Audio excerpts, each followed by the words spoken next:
Hello students, welcome again our free tutorial YouTube channel. This is निशा पवार. हम लोग यहाँ पे अकाउंटेंसी के बारे में स्टडी कर रहे हैं. अकाउंटेंसी का जो मैंने आपको लास्ट टॉपिक स्टार्ट कराया था वो था GST मतलब गुड्स एंड सर्विस टैक्स. मैंने आपको एक्सप्लेन किया था कि जो GST के आने से पहले आपके काफ़ी सारे टैक्सेस लगते थे, तो उन सभी टैक्सेस को मर्ज करके अब एक सिंगल टैक्स लगाया जाता है जो कि है आपका GST. One nation one tax वाले प्रिंसिपल पे ये काम करता है. और इसके साथ ही हमने इसकी मीनिंग के बारे में डिस्कस किया था, कैरेक्टरिस्टिक्स के बारे में डिस्कस किया था और इसके आने से जो एडवांटेजेस हुए हैं हमने उसके बारे में भी डिस्कस किया था. एंड स्टूडेंट, आई होप आप सबको GST का जितना भी मैंने आपको बताया है आपको अच्छे समझ में आ गया होगा. और आपको अभी तक के वीडियो जो है उसका लिंक भी आपको नीचे डिस्क्रिप्शन बॉक्स में मिल जाएगा. आज जो हम स्टार्ट करने वाले हैं वो है हमारा टॉपिक. सबसे पहले तो हम लोग GST के रेट स्ट्रक्चर के बारे में डिस्कस करेंगे. उसके बाद GST के टाइप्स एंड उसके एंड में मैं आपको अकाउंटिंग प्रोसीजर भी बताऊंगी कि GST में एंट्रीज़ कैसे की जाती हैं. ठीक है, तो स्टार्ट करते हैं हमारा टॉपिक. सबसे पहले रेट स्ट्रक्चर. तो GST में मैंने आपको बताया था कि जो रेट होता है वो यूनिफॉर्म होता है, मतलब एक बार डिसाइड हो गया उसको बार बार चेंज नहीं किया जाएगा. और चाहे आपका स्टेट लेवल हो चाहे आपका सेंटर लेवल हो, आप हर लेवल पे उसी रेट से GST चार्ज करोगे. तो इसका जो रेट स्ट्रक्चर है वो 5 स्लैब्स में होता है. सबसे फर्स्ट आपका 0%, देन 5%, देन 12%, फिर 18% एंड 28%. 0% आप लगाते हो असेंशियल आइटम्स इंक्लूडिंग फूड्स पे. देन 5% आपका लगता है कॉमन यूज़ आइटम्स पे. देन 12% इसका स्टैंडर्ड रेट है and 18% maximum goods and all services का स्टैंडर्ड रेट है. देन 28% आप लगाते हो लग्जरी आइटम्स एंड टबैको पे. ओके, ये है इसका रेट स्ट्रक्चर. एंड इसके बाद हम लोग स्टार्ट करते हैं टाइप्स ऑफ GST. तो देखो, बेसिकली जो आपका GST है वो 3 टाइप्स का होता है. सबसे first CGST, SGST and IGST. CGST का मतलब होता है central goods and service tax. SGST का मतलब होता है state goods and service tax, या फिर इसको आप UTGST भी बोल सकते हो, मतलब union territory goods and service tax. और IGST का मतलब होता है integrated goods and service tax. But इसके 2 बेसिक होते हैं जिनके हिसाब से आप इसको लगाओगे. सबसे फर्स्ट इसका जो बेसिक है वो है इंट्रास्टेट और इंटरस्टेट. इंटरस्टेट का मतलब है कि अगर 2 पार्टी या फिर जो भी आप गुड्स एंड सर्विसेज का लेन देन कर रहे हो वो आप मतलब जितने भी लोग कर रहे हैं वो सेम स्टेट से हों. जस्ट सपोज अगर हरियाणा में आपकी गुड्स परचेज़ की जा रही हैं, सेल्स की जा रही हैं, और जो परचेज़ कर रहा है वो भी हरियाणा से बिलोंग करता है और जो सेल कर रहा है वो भी हरियाणा से बिलोंग करता है, तो वहाँ पे आपका इंट्रा स्टेट वाले बेस पे आप GST लगाओगे. और वहाँ पे GST को 2 तरह से लगाया जाएगा, CGST and SGST. Just suppose आपका जो GST का रेट है वो 12% है, तो आप 6% CGST लगाओगे एंड 6% SGST लगाओगे. टोटल आपका हो जाएगा 12%. ठीक है. इसके बाद अगर आपका इंटरस्टेट का मतलब है अगर स्टेट से बाहर, जैसे सपोज हरियाणा का कोई है वो राजस्थान में बिजनेस कर रहा है. ठीक है, तो हरियाणा से राजस्थान में परचेज सेल का काम चल रहा है, तो यहाँ पे जो टैक्स लगेगा वो आपका IGST लगेगा. और इसका अगर 12% रेट है तो आप 12% पूरा का पूरा आपका लग जाएगा. मतलब यहाँ पे आपको उसको 2 पार्ट्स में डिवाइड करने की ज़रूरत नहीं है. ठीक है, जितना भी आपका रेट होता है, अगर आपको क्वेश्चन में सिर्फ रेट मेंशन किया हुआ है, जस्ट सपोज आपको बोल दिया कि 18% GST लगाना है, लेकिन जो ट्रांजैक्शंस आपको दिए उसमें आपको बताया गया कि जो परचेज़र और जो सेलर है वो सेम स्टेट से हैं, तो वहाँ पे आप क्या करोगे, आप CGST भी 9% लगाओगे और SGST भी 9% लगाओगे. अगर इसके अपोजिट आपको बोल दिया कि जो परचेज़र एंड सेलर हैं वो लोग अलग अलग स्टेट से बिलोंग करते हैं, तो वहाँ पे आप 18% IGST लगाओगे.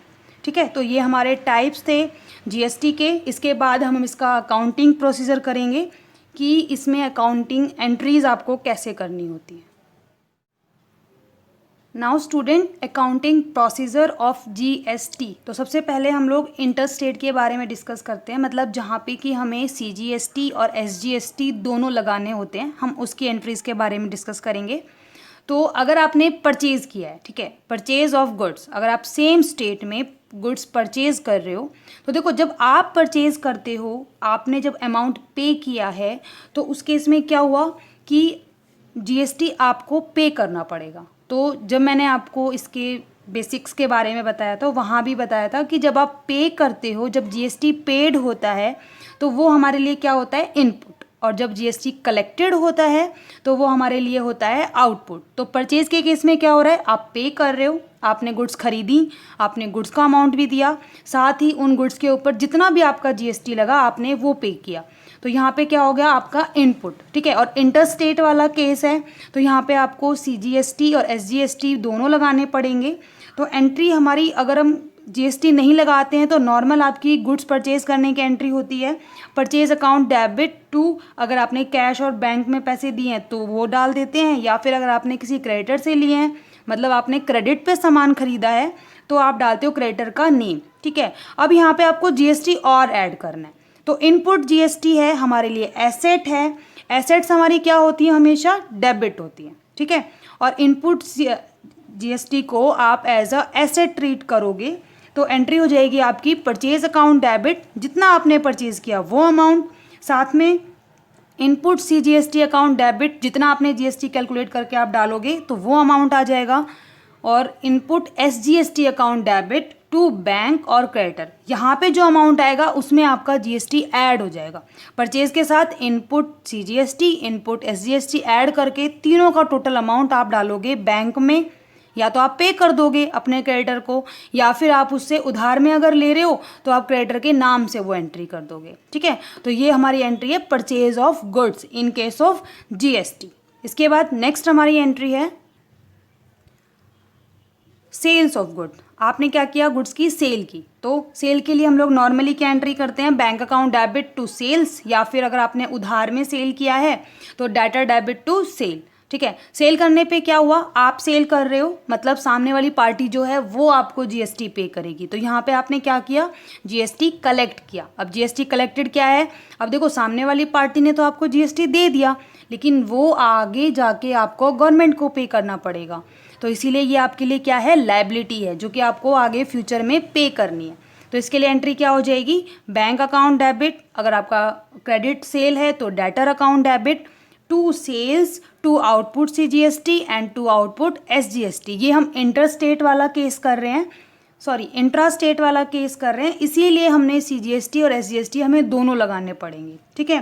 देन सेल्स रिटर्न, अगर आपने क्रेडिट में सेल किया है और आपने जो गुड्स आपके पास आई वो अच्छी नहीं आई हैं तो आप रिटर्न करोगे। तो देखो सेल जब आपने किया तो जब जीएसटी कलेक्ट कर रहे हो, ठीक है, रिटर्न के टाइम पे जितना आपने कलेक्ट किया उसमें से जितना आप रिटर्न कर रहे हो उतना % आपको वापस दे देना पड़ेगा। तो ये भी आपका आउटपुट में ही कलेक्ट होगा, ठीक है। एंट्री कर देंगे sales return account debit output SGST output CGST to debtors account. मतलब यहाँ पे क्या होगा, देखो जितना आउटपुट, मतलब जितना आपने गुड्स सेल करी उसके ऊपर आपको जीएसटी सीजीएसटी एसजीएसटी मिला, ठीक है, आप रिटर्न कर रहे हो तो इसमें से आपका कुछ अमाउंट हो जाएगा कम। यहाँ पे आपने इसको क्रेडिट किया, यहाँ पे डेबिट किया, क्रेडिट डेबिट करने से क्या हुआ, उतना अमाउंट इसमें से लेस हो जाएगा, ठीक है, और बाकी का आपको फिर आगे गवर्नमेंट को पे करना पड़ेगा। ऐसे ही परचेज रिटर्न के केस में आपने परचेज के टाइम पे क्या किया, इनपुट सीजीएसटी आउटपुट सीजीएसटी, तो वही आपको यहाँ पे भी डालना पड़ेगा, creditor account debit to purchase return account to input CGST to input SGST. इसके बाद नेक्स्ट हमारी एंट्री है परचेज ऑफ फिक्स्ड एसेट। अगर आप गुड्स ना परचेज करके कोई एसेट परचेज करते हो तो आपकी सेम एंट्री होती है। हम क्या करते हैं, वहाँ पे परचेज ना डाल के हम उस एसेट का नाम डाल देते हैं। तो यहाँ पे आपकी फिक्स्ड एसेट जो भी होगी हम उसका नाम डाल देंगे, उसको डेबिट करेंगे, input CGST debit input SGST debit to bank account, ठीक है। तो ये हमारी एंट्रीज हैं।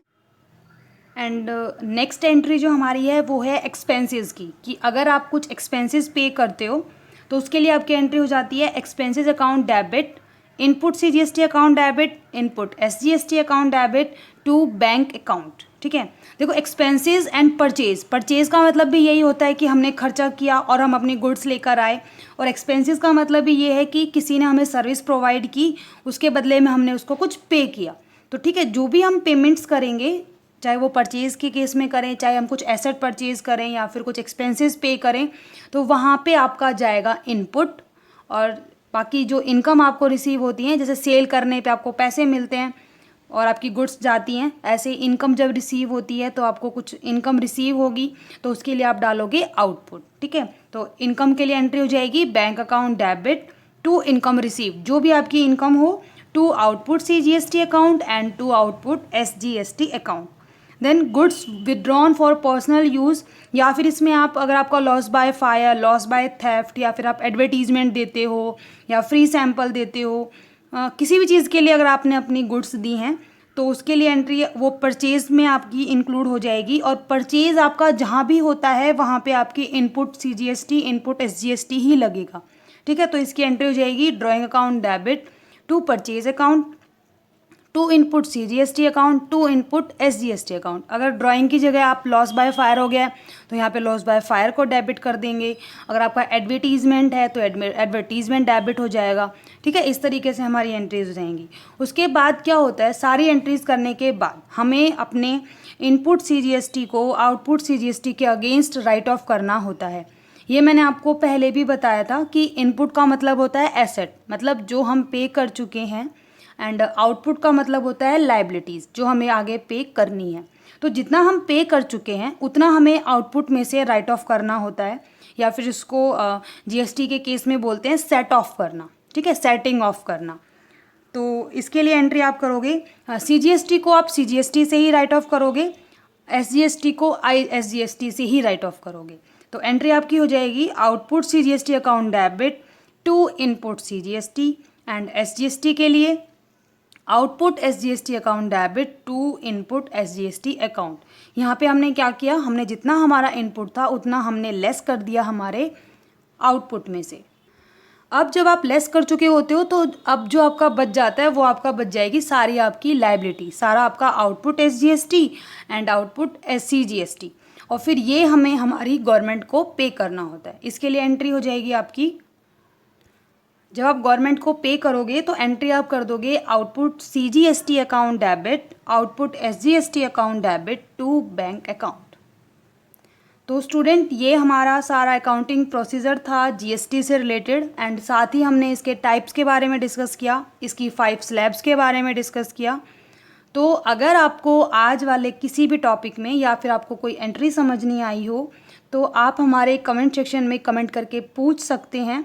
नेक्स्ट वीडियो में हम लोग इसके जो इंटरस्टेट वाला केस है उसकी एंट्रीज़ के बारे में डिस्कस करेंगे, साथ ही इंट्रा एंड इंटर से रिलेटेड कुछ एग्जांपल्स भी डिस्कस करेंगे। Okay, thank you.